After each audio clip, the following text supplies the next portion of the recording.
Innal hamdalillah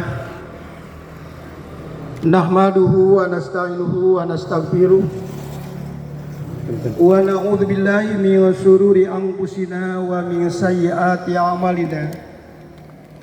May yahdihillahu fahuwal muhtadi wa may yudlil falan tajida lahu waliyyan mursyida. Asyhadu an la ilaha illallah wahdahu la syarikalah wa asyhadu anna Muhammadan abduhu wa rasuluh la nabiyya ba'dah amma ba'du. Allahu akbar walillahil hamd. Aidin wal aidat rahimakumullah. Tiada kata yang lebih tepat saya ucapkan pada kesempatan pagi hari yang cerah ini selain rasa syukur kepada Allah Subhanahu wa taala yang telah mencurahkan berbagai macam nikmatnya pada kita, terutama nikmat umur, nikmat sehat, dan nikmat kesempatan. Dan tak kalah penting, alhamdulillah Allah Subhanahu wa taala masih memberikan tambahan hidayah kepada kita. Mudah-mudahan kita tetap istiqomah berada di jalan yang diridhoi oleh Allah Subhanahu wa taala hingga ajal menjemput kita. Allahu akbar walillahil hamd. Aidin wal aidat rahimakumullah. Hari raya Idul Adha dinamakan hari raya Idul Kurban karena di hari ini disyariatkan ibadah yang sangat utama, yaitu ibadah kurban. Apa Pak arti kurban? Kurban itu berasal dari kata koruba, telah mendekatkan diri. Yakrubu, sedang mendekatkan diri. Kurbanan, pendekatan. Siapa yang mengadakan pendekatan? Orang yang berkurban. Siapa yang sedang kita dekati? Allah. Kenapa kita ini selalu dekat? Karena kita sadar dan yakin inna rahmatullah, sesungguhnya rahmat Allah, kasih sayang Allah, qaribu minal muslimin, dekat kepada orang-orang yang selalu berbuat baik. Ketika kita berkurban, berapa banyak jamaah kita, tetangga kita, masyarakat kita yang menikmati kebaikan yang kita lakukan. Hadirin yang berbahagia, sehingga para sahabat menyatakan, Rasul, tahun ini saya yang al-qurbanu. Ini Rasul dananya nih. Sahabat yang lain, Rasul, saya yang kurban tahun ini, saya yang akan menyembelihnya, saya yang akan mengulitinya, saya yang akan mencincangnya. Rasul, saya yang akan membersihkan kotorannya. Semua para sahabat mengambil bagian. Rasul yang terakhir mengangkat tangan, para sahabat, biar aku yang mencari kayu bakarnya. Ini dalam rangka upaya mendekatkan diri kepada Allah Subhanahu wa taala. Hadirin berbahagia, apa manfaat ibadah kurban? Yang pertama, manfaat ibadah kurban bisa menambah rasa syukur dan rasa cinta kita pada Allah Subhanahu wa taala. Kenapa? Karena kita sadar dan yakin betapa banyak nikmat yang Allah berikan kepada kita. Selain rezeki, hadirin berbahagia, kapan Pak merasakan nikmat yang punya mata kalau kita sudah buta? Kapan merasakan nikmatnya kita punya kaki kalau Bapak sudah stroke? Ustaz, tolong, kenapa Bu? Tolong Ustaz dipegang. Begitu dibalikan, ini sudah terkelupas. Kenapa Pak? Berbulan-bulan tidur terlentang seperti ini di atas pernel. Hadirin berbahagia, Ibu tahu pernel? Pernel itu adalah tempat yang biasa tidak tembus kotoran. Hadirin berbahagia, itu sudah terkelupas. Inna a'tayna kal kausar, sesungguhnya kami telah memberikan nikmat yang banyak.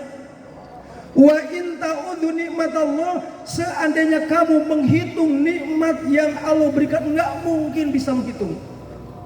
Hanya kata Allah, la in syakartum la azidanakum.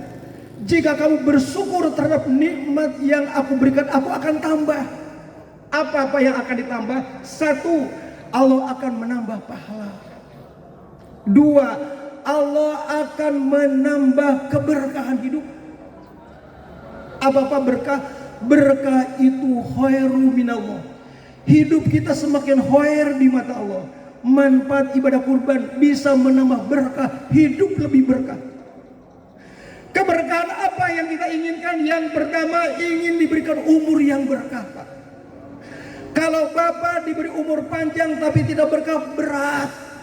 Apanya, Pak? Pertanggungjawabannya di hadapan Allah. Kalau ibu-ibu diberi umur 60 tahun, 60 dihabis 9, sisanya berapa? Itu yang akan dipertanggungjawabkan. Kalau Bapak diberikan umur 70 tahun, 70 tahun diambil 15 tahun, itu yang akan dipertanggungjawabkan. Waqibun, tahan mereka, fa innahum yus'alu, karena mereka akan dipinta pertanggungjawaban. Salah satu di antaranya an umri, Allah akan minta pertanggungjawaban tentang umur. Allah memberikan umur hingga tua dan pikun, pakai apa itu umur? Itu hadiah yang berbahagia. Dengan ibadah kurban Allah akan menambah apanya, Pak? Nambah penghargaan. Kita tidak mengharapkan penghargaan dari manusia, tapi penghargaan dari Allah Subhanahu wa Ta'ala akan nambah harga, Pak, penghargaan. Bukan hanya itu, kata Allah, dengan ibadah kurban Allah akan menambah kenikmatan. Bukan hanya itu, kata Allah, dengan ibadah syukur, dengan syukur kepada Allah, Allah akan meloloskan kamu, akan menyelamatkan kamu dari azab Allah. Allah Subhanahu wa Ta'ala berfirman di dalam Al-Qur'an, suratnya adalah surat An-Nisa ayat 147. Mayab Allahu bi'adzabikum, sekali-kali Allah enggak bakal menimpakan azab kepada kamu. Mengapa Allah harus menimpakan azab kepada kamu? In syakartum, kalau kamu mau bersyukur kepada Allah. Tidak lakanun. Apa lakanun? Lakanun itu makhluk manusia yang tidak tahu diri. Innal insana lirabbi lakanun. Sesungguhnya manusia itu adalah makhluk yang tidak tahu diri. Allah yang menciptakan, Allah yang memberikan rezeki, Allah yang menjamin keselamatannya. Tapi banyak manusia yang tidak mengakui Allah sebagai Tuhan. Cuek, masa bodoh terhadap Allah. Perintahnya nggak diikuti, larangannya nggak digubris, peringatannya nggak dihiraukan. Itu manusia yang lakanud. Apa lakanud? Lakanud itu tidak tahu berterima kasih. Hadirin yang berbahagia, mayab alullahu bi'adzabikum, sekali-kali Allah tidak akan menimpakan azab kepada kamu. Satu, in syakartum, jika kamu bersyukur kepada Allah. Wa amantum billah, dan kamu beriman kepada Allah. Kenapa? Wa kana Allahu syakirun, Allah maha mensyukuri, maha berterima kasih. Sebagai bukti terima kasih Allah tadi akan menambah itu, Pak. Hadirin ibu terbahagia, Allahu Akbar walillahil hamd. Yang ketiga, hadirin berbahagia, manfaat ibadah kurban bisa membersihkan harta dan jiwa kita. Kenapa?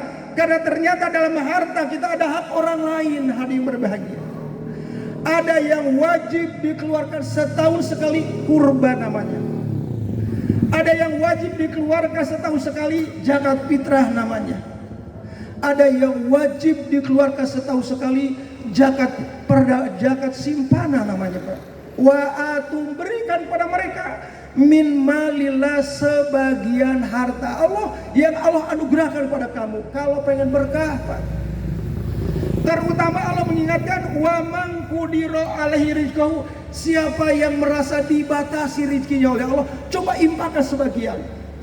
Saya ja'alullah, pasti Allah akan menjadikan ba'da usrin, setelah mengalami kesulitan, yusro, akan diberikan kemudahan. Pak, saya mah tidak bisa mengatakan pasti, tapi Allah mah karena pelaksana. Manusia punya rencana, Allah yang menentukan, dan Allah yang melaksanakan rencana manusia. Maka Allah pasti hadir berbahagia. Hadir berbahagia, yang pertama bisa membersihkan harta kita, dan yang kedua bisa membersihkan penyakit orang kaya, Pak. Apa penyakit orang kaya? Yang pertama pelit, dan yang kedua sombong, Pak. Ibadah kurban bisa membersihkan penyakit orang miskin. Hadir berbahagia. Apa penyakit orang miskin? Yang pertama dengki, Yang kedua dendam, bodoh amat, dia mah orang pelit. Ingat Pak, al-bahilu adullah, orang yang pelit musuh Allah. Hadirin berbahagia. Hadirin berbahagia. Yang ketiga, dengan ibadah kurban kita bisa meneladani Nabi Ibrahim alaihissalam. Kalau kita berbicara Nabi Ibrahim, maka yang tergambar dalam otak kita lah yang pertama kesabarannya dalam menghadapi ujian. Yang kedua yang terkenang dalam benak kita kalau kita berbicara kurban adalah ketaatan dan keikhlasan Nabi Ibrahim dalam melaksanakan perintah Allah Subhanahu wa taala. Sehingga kesabaran, ketaatan dan keikhlasan Nabi Ibrahim alaihissalam, beliau mendapatkan anugerah yang sangat tinggi dari Allah Subhanahu wa taala. Apa anugerahnya? Khalilullah, dia sebagai kesayangan Allah, Pak. Kenapa Nabi Ibrahim diberi gelar Khalilullah? Allah menyatakan dalam ayat Al-Qur'an, Inna Ibrahima ummatan qanitan lillah. Nabi Ibrahim itu benar-benar manusia yang paling taat kepada Allah. Oleh karena itu kami berikan hasanah di dunia, hasanah di akhirat, dan dia betul-betul manusia yang soleh. Diberbagi. Itu. Bisakah kita menjadi, bisakah kita meraih Khalilullah? Bisa, Pak. Bagaimana caranya? Bisa, ada nggak kemauan, Pak? Kalau kita memiliki kemauan, memiliki keinginan, pasti, Pak. Keinginan apa, Pak? Yang pertama, keinginan meniru, meneladani kesabaran Nabi Ibrahim. Yang kedua, meniru, mencontoh ketaatan dan keikhlasan Nabi Ibrahim alaihissalam dalam melaksanakan perintah Allah. Ala, ingatlah, inna aulia Allah, sesungguhnya wali-wali Allah, kesayangan Allah, la khaufun, tidak ada kekhawatiran menghadapi kehidupan di akhirat, walahum yahzanun, dan mereka tidak akan bersedih hati. Manakala hasanah di dunia belum tercapai kayak orang lain, Pak. Kenapa?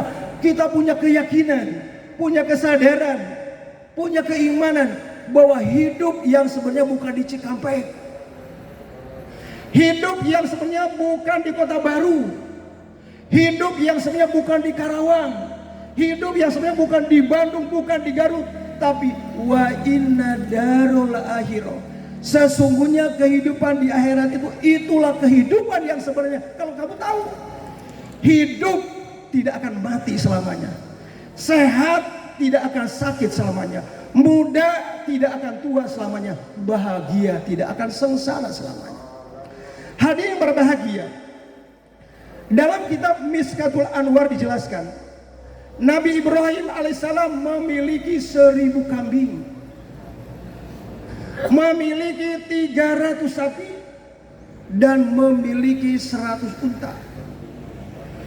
Suatu hari ditanya Ibrahim, ini binatang yang banyak ini milik siapa? Nabi Ibrahim menjawab, ini semua milik Allah, tapi kini masih berada di tangan saya, masih milik saya.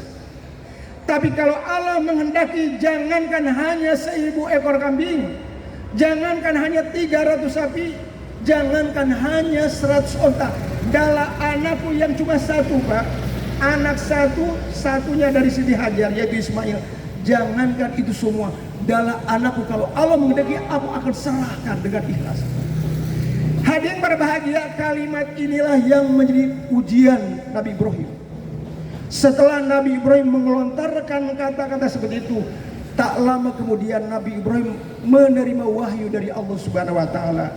Dijelaskan di dalam kitab As-Saffat ayat 2. Nabi Ibrahim berkata, "Ya qala Ibrahim, ya bunayya, wahai anakku, wahai ayah anakku, inni ara fil manam." Sesungguhnya ayahku bermimpi. Ani adbahuka, bahwa ayah diperintah oleh Allah harus menyembelih kamu. Pangdur madza tadu, coba perhatikan bagaimana pandangan kamu, bagaimana pendapat kamu. Nabi Ismail menyatakan pada saat itu, ya abati, ini adalah panggilan seorang anak kepada ayah yang sangat penuh dengan kasih sayang. Ya abati wahai ayah, kalau memang itu perintah Allah silahkan laksanakan. Satajiduni, pasti ayah akan menemukan aku minas sobirin, termasuk orang-orang yang bersabar. Hadirin ikhwat iman yang berbahagia, ketika Nabi Ibrahim sudah memantapkan niatnya, Nabi Ismail sudah merelakan nyawanya. Hadirin berbahagia, Allah subhanahu wa ta'ala segera menegur. Hadirin berbahagia, Allah segera mengutus malaikat Jibril untuk menegur Ibrahim, menghentikan niat dan pekerjaan Ibrahim. Hadirin berbahagia, ditegur dan langsung Allah menggantinya bidhibhin adzim, dengan kambing yang besar. Di sini Allah mengatakan wa fadainahu bidhibhin adzim, kami ganti dengan kambing yang sangat besar. Hadirin berbahagia, kalau kita bandingkan Pak, kurbannya kita dengan kurbannya Nabi Ibrahim, sungguh segini Pak. Kita apa coba? Nabi Ibrahim di usia 80 sekian, Siti Hajar baru punya anak satu laki-laki. Coba bayangkan Pak, baru 7 tahun diuji oleh Allah. Apa yang diuji? Yang pertama keimanannya Pak, dan yang kedua ketakwaannya. Harus menyembelih anaknya dengan tangan kanan sendiri. Bayangkan Pak, coba. Saya sama anak saya dihitan Pak, dititipkan kepada pamannya. Ini anak dipegang begini Pak, dipegang gini. Dulu makan pakai pisau Pak, bukan pakai slasher ya. Dicapit dulu di sini, capit di sini, baru dipotong gitu. Nggak tega saya melihat Pak. Nabi Ibrahim langsung sudah begini Pak, sudah memantapkan niatnya dan merelakan jiwanya. Ditegur langsung oleh Allah Subhanahu wa taala untuk segera menghentikan itu. Kadzalika nazillu, demikianlah Allah memberikan balasan kepada orang-orang yang selalu berbuat baik. Wa tarakna alaihi, dan kami jadikan dia sebagai contoh, sebagai suri tauladan fil akhirin, bagi generasi berikutnya. Allah mengatakan salamun ala Ibrahim, salam sejahtera wahai Ibrahim. Kadzalika najzil muhsinin, demikianlah kami memberikan balasan kepada orang-orang yang bersabar, yang selalu berbuat baik. Walladzina sabaru ibtigha'a wajhi rabbi, orang-orang yang bersabar karena mengharapkan keridhaan Allah Subhanahu wa taala. Wa aqamus shalah, mereka tetap mendirikan salat. Wa anfaqu mimma razaqnahum, dan mereka tetap menginfakkan sebagian harta yang kami anugerahkan pada mereka. Ulaika lahum uqbadar, mereka itulah orang-orang yang akan mendapatkan tempat kesudahan yang lebih baik. Tempat sesudah hidup di alam dunia, mampir di alam kubur, kemudian dibangkitkan di alam kubur, dikumpulkan di padang mahsyar, dijemput oleh malaikat jabaniyah Pak. Allah tahobu, kamu tidak usah takut. Wala tahjanu, jangan bersedih hati. Nahnu wa awliyaukum, kamilah pelindung kamu dulu sewaktu kamu hidup di alam dunia dan sekarang di akhirat. Wa absiru bil jannatil lati kuntum tu'adun, bergembiralah kamu dengan surga-surga yang kami janjikan kepada kamu dahulu di dunia. Jannatul Naim, Jannatul Adan, Jannatul Mawa, Jannatul Firdaus. Itu hadiah yang berbahagia, jaminan dari Allah Subhanahu wa taala bagi orang yang bersabar karena melaksanakan ketaatan ibadah kepada Allah Subhanahu wa taala. Hadirin yang berbahagia, dari kisah ini kita bisa mengambil pelajaran bahwa anak yang berkah tumbuh dari keluarga yang berkah. Apa Pak? Tadi kita ingin diberikan berkah, satu berkah umur yang berkah, umur yang diisi dengan amal soleh. Dua, keluarga yang berkah, kita mendapatkan istri dan anak yang berkah. Apa keluarga yang berkah? Keluarga yang berkah adalah keluarga yang menjadi jariah amal solehnya bagi kita. Bapak pasti akan mengalami seperti apa yang dialami orang tua kita di sini Pak. Mereka sudah tidak bisa kumpul di lapangan, mereka sudah tidak bisa berkurban, mereka sudah tidak bisa jariah, mereka sudah tidak bisa infak. Tapi semua amal kebaikan mereka diinventarisir, diteruskan oleh anak-anaknya Pak. Hadirin berbahagia, Walladzina amanu wattaba'athum dzurriyyatuhum alhaqna bihim. Orang-orang yang beriman dan anak cucu mereka mengikuti mereka dalam hal keimanan. Anak nomor 1, anak nomor 2, anak nomor 3, akidahnya, ibadahnya, semangat keislamannya persis kayak orang tuanya. Alhaqna bihim, kami akan mempertemukan mereka di sana. Hadirin yang berbahagia, saya berangkat umroh, Pak Mehmet hilang, berjam-jam dicari. Hadirin berbahagia, pada ketika umroh satu kampung paling juga seorang 2 orang, Pak. Bisa membayangkan seandainya kita dipertemukan di padang mahsyar, coba Pak. Bukan ribuan triliun manusia dikumpulkan di padang mahsyar. Saya nggak terbayang bisa bertemu dengan orang tua yang sudah meninggal dunia 35 tahun yang lalu. Hadirin berbahagia, kata Allah, alhaqna bihim, kami akan mempertemukan mereka di sana. Dan orang tua itu akan mendapat pahala sebanyak anak dan cucu yang mengikuti mereka. Sungguh berbahagia, Pak, orang yang punya anaknya banyak soleh semuanya, Pak. Rasulullah bertanya, mahwal akhir sahabat, tahukah kalian keluarga yang mandul, keluarga yang tidak punya keturunan? Tahu Rasul, keluarga yang mandul adalah keluarga yang tidak punya keturunan. Bukan itu yang aku maksud. Nanti di akhir zaman ada keluarga anak laki-lakinya banyak, anak perempuannya banyak, tapi begitu meninggal dunia nggak ada satupun yang bisa meneruskan amal solehnya. Sehingga orang tua ingin masuk surga hanya mengandalkan amal dia toh semasa hidup di alam dunia. Tidak ada jariah dari anak nomor 1, tidak ada jariah dari anak nomor 2, tidak ada jariah dari anak nomor 3. Kenapa? Karena ternyata anak-anaknya semuanya berseberangan, Pak. Ada yang keluar, ada yang di timur, di utara. Bukan di timur, di utara, di selatan tempatnya, Pak. Tapi ini mah akidahnya, ibadahnya berseberangan dengan orang tuanya.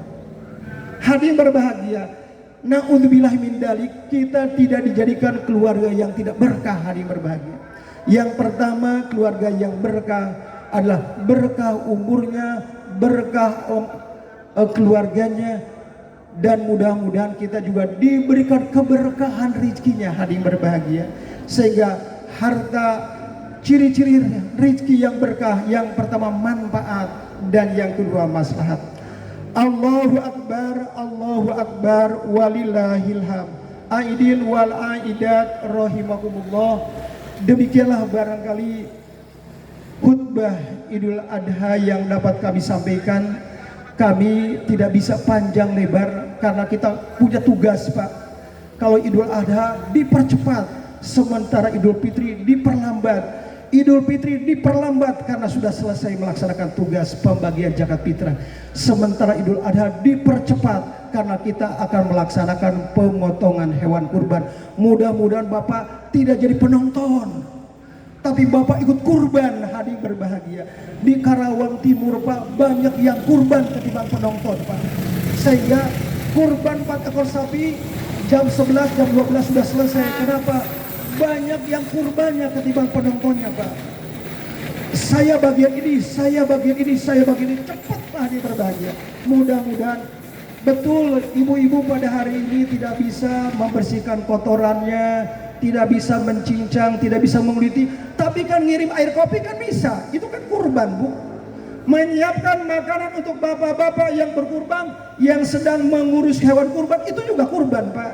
Yang jelas seluruh pengorbanan tenaga, pikiran, harta ditebus oleh Allah Subhanahu wa taala. Bi annalahum jannah, bahwa mereka akan peroleh jaminan dari kami surga. Allahu Akbar, walillahil hamd. Akhirnya mari kita berdoa kepada Allah Subhanahu wa taala. Ya Allah, ya Tuhan kami, dengan rahmat dan pertolongan-Mu kami berada di waktu pagi. Dengan rahmat dan pertolongan-Mu kami akan memasuki waktu sore. Dengan rahmat dan pertolongan-Mu kami hidup.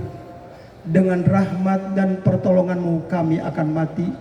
Dengan rahmat dan pertolongan-Mu kami akan kembali menghadap-Mu. Ya Allah, ya Tuhan kami, ampunilah dosa kami dan dosa kedua orang tua kami. limpahkanlah kepada mereka karunia-Mu. Bimbinglah kami dengan rahmat, inayah dan hidayah-Mu. Berilah kami kekuatan lahir dan batin, agar kami bisa mengisi sisa umur kami dengan ilmu, iman dan amal soleh yang jauh lebih baik dan lebih berkualitas. Ya Allah, ya Tuhan kami, berikanlah kepada kami, kayakanlah kami dengan ilmu, hiasilah kami dengan kesabaran, muliakanlah kami dengan ketakwaan, dan indahkanlah kami dengan sehat rohani dan sehat jasmani. Rabbana hablana min ajwajina wa dzurriyyatina qurrata a'yunin waj'alna lil muttaqina imama. Ya Tuhan kami, berikanlah kepada kami anak dan istri yang menenangkan hati kami. Berikanlah kepada kami anak dan istri yang menenteramkan hati kami, dan jadikanlah kami sebagai imam bagi orang-orang yang bertakwa. Rabbana la tu'akhidhna in nasina aw akhtana. Ya Tuhan kami, jangan Engkau siksa kami jika kami lupa dan salah. Rabbana la tuzigh qulubana ba'da idh hadaitana wa hab lana min ladunka rahmah innaka antal wahhab. Ya Tuhan kami, jangan Engkau sesatkan hati kami setelah Engkau memberi hidayah kepada kami. Berilah kami rahmat, sesungguhnya Engkau Maha Pemberi rahmat. Rabbana atina fid dunya hasanah wa fil akhirati hasanah wa qina adzabannar. Aqulu qauli hadza wa astaghfirullah li wa lakum. Wassalamu alaikum warahmatullahi wabarakatuh.